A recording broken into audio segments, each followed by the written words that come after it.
Welcome to Pindar Poetry. We hope you learned something new. You begin by getting into position. Move to a darker spot away from streetlights and face the horizon where green light is likely. Once done, raise binoculars or point your camera and set a moderate zoom.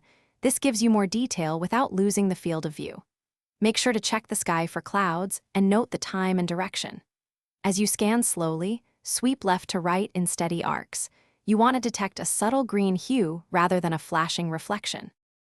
Now refine your technique by adjusting zoom and exposure. Increase ISO or exposure time to reveal faint green, but avoid overexposing bright sources. You should compare any suspect patch to nearby stars to confirm it's a colored glow and not a lens artifact. Once you find a candidate, hold steady and slowly change focus.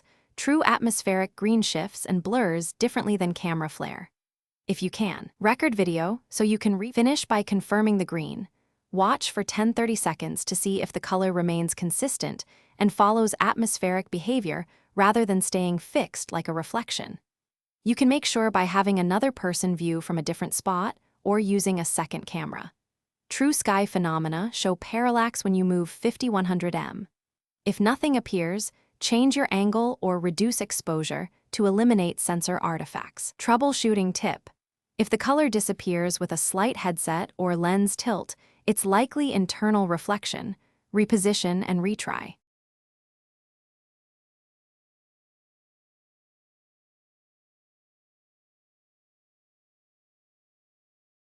Thanks for watching. Consider subscribing if we helped you.